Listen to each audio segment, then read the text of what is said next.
We all love horror movies, we all love being scared, but we also love when the screen says based on true stories. And one of those, and one of the most popular horror series, whatever, is Texas Chainsaw Massacre. Every single one says it's based on a true story. In this video, I'm gonna tell you about the true story. And you know, the true story is a bit of like we can argue about that. The main character in Chainsaw Massacre is this guy. He has this mask on, right, that is made out of human skin, and he wears it because he's ugly. They say he's hideous and blah blah blah blah blah. So the person behind this all is Ed Gein. Ed Gein is a person who was born in August in Wisconsin, and he has an older brother, and his father was alcoholic, and the mother used to abuse both of her sons. Every time they've had a drink, he will be abusive towards them, and later on he dies, so you don't have to worry about that. He dies after his father died, which was from heart failure and probably the alcohol addiction that he had. And then Ed's older brother died in a fire. They say that he died in a fire, but when they discovered his body, which Ed led them to and knew exactly when it was, where he was, like, they looked at the body like, that's not even burned. It has some injuries, but that's not burning. And they were like, okay, that doesn't make sense, but they didn't accuse Ed or anything. But there's a chance that Ed made the fire on purpose. After George's death, which took matter by a big storm, his mom went kind of disabled. She was on a wheelchair, so she needed assistant, and Ed was her assistant every single time. And he loved his mom. Even though she was abusive towards them, he loved his mom. After his mother's death, he started to like really feeling something towards women's bodies, just like in a sexual way. Ed heard that there was a funeral near to his city, near to like where he lived, and he decided to like, you know what, I'm gonna bury out the body back to the surface, and I'm gonna be a doctor. No, not really a doctor. He just kind of, and Ed took her home. I don't know what he did with her. He put her into pieces. So he put her into like Lego pieces, and genuinely you couldn't even tell her apart. She was not her anymore. And he dig out a lot of these graves. He was kind of addicted to it at this point, but then he was like, you know what? I don't want to do dead people anymore. And then we went to the alive people that were just still there, living their life. Even to this Mary Hugan, I don't know how to pronounce her name. Mary Hogan. One time he saw this girl, Mary Hugan, on the street, and he went up to her, you know,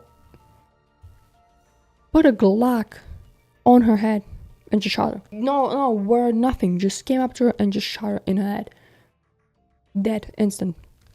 And he did this with one more person, and the police kind of really interestingly found out about this whole thing and how they catch him, because they did catch Ed, but in like a very interesting way. The murder of the second woman, Bernica Warden was the next woman, and she was owner of the store, right? The day before, the police officer was talking to Ed, you know, asking how he was doing, and he told him he need this like antifreeze. He needed this gallon of antifreeze, and the lady was selling those antifreeze thingy. He saw it, and there was a check. I think there was a check left or whatever, and he looked at the check. He saw that it was an antifreeze, and was like, Ed said that he wants to buy this thing. So they pull up to his house, found out the bodies, which were hanging from the legs to the bottom and ripped open, and they found him just hanging there around the house. So they locked him up. Not really. Let me tell you in a second. But when they were searching the house, you know, going around and just searching for something they can like use against him, they found out there was like maybe 15 or more bodies of humans everywhere. I don't think there was any men, only women. Just sliced up, you couldn't tell them apart. There's only those two, the newest one that he shot like that. But the only room that was kept safe and clean was his mother's room. He kept it clean. He didn't put any bodies in it. He didn't do anything with that room. He kept it clean, which is kind of weird, but at the same time we all can understand because he loved her mother. And in his house there was found multiple disturbing things that I don't want to read out loud, but I have to. So I'm gonna read them out to you because there's a bunch of them. A wastebasket made from skin, whole human bones. Also, I forgot to mention, he did start making a suit. Bodysuit, generally bodysuit from woman's skin. Like he ripped the skin and he started making a whole bodysuit. 4 human noses, fingernails from females, a belt made from female nipples, bows made from human skulls, a corset made from a female torso that had been skinned from shoulders to waist, several chairs upholstered with skin, a young girl's dress with the vulvas of 2 females estimated to have been, I don't know, 9 masks made from skin, most taken from female corpses. Mask made from the face of Mary Hogan.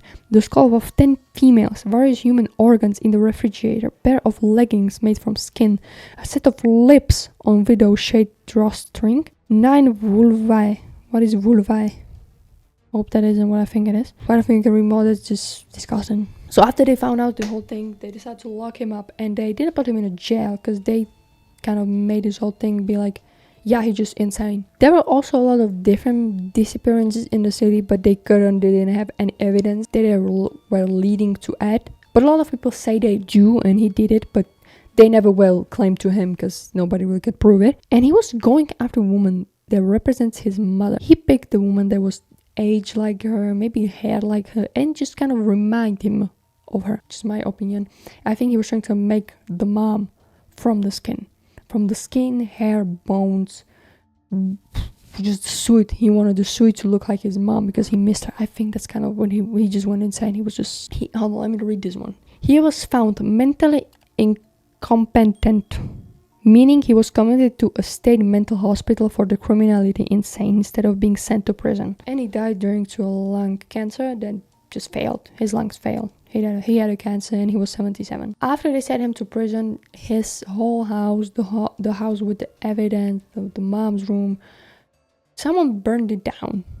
Everybody says it was like an act of hate towards Ed after what he did. I think that makes sense, but it's not proven. So his whole house burned down and it's just to ashes. Something still remains. Some of the stuff made from skin and whatever that was, they were selling. They were just normally selling it to people. Who did someone really buy it? So yeah, this is the whole story. It's kind of true, but it's not. But if you know the scene where when the main character in Texas Chainsaw Massacre, he was dancing around with the chainsaw and was dancing around in the streets. That was inspired from a real story again, because neighbors of Ed Gein, they saw him dancing in the suits, in the gloves, in whatever he made from the human skin. They saw him dancing in the backyard. The neighbors saw him. They didn't realize it was human skin. They just saw him dancing and were like, yeah, it's pretty insane. After his mom died, we're not gonna say anything because there's nothing unusual with this. He does this all the time. So yeah, that was inspired from the true story. And also the mask was a bit off. He didn't use it to cover his face, but he did use human skin. So it's the same it is. So yeah, this is the whole story of Ed Gein. I don't do these type of videos. If you want more videos like this, like the storytelling horror stuff, let me know about these true stories of horror movies that were made. I do like this type. I actually do. So if you do like this, let me know by liking this video. Here's my other socials. Maybe we'll start streaming on Twitch, maybe. But thanks so much for watching. Have a great day, night, afternoon, whatever you're watching this. And be safe, please. Thank you. Bye-bye.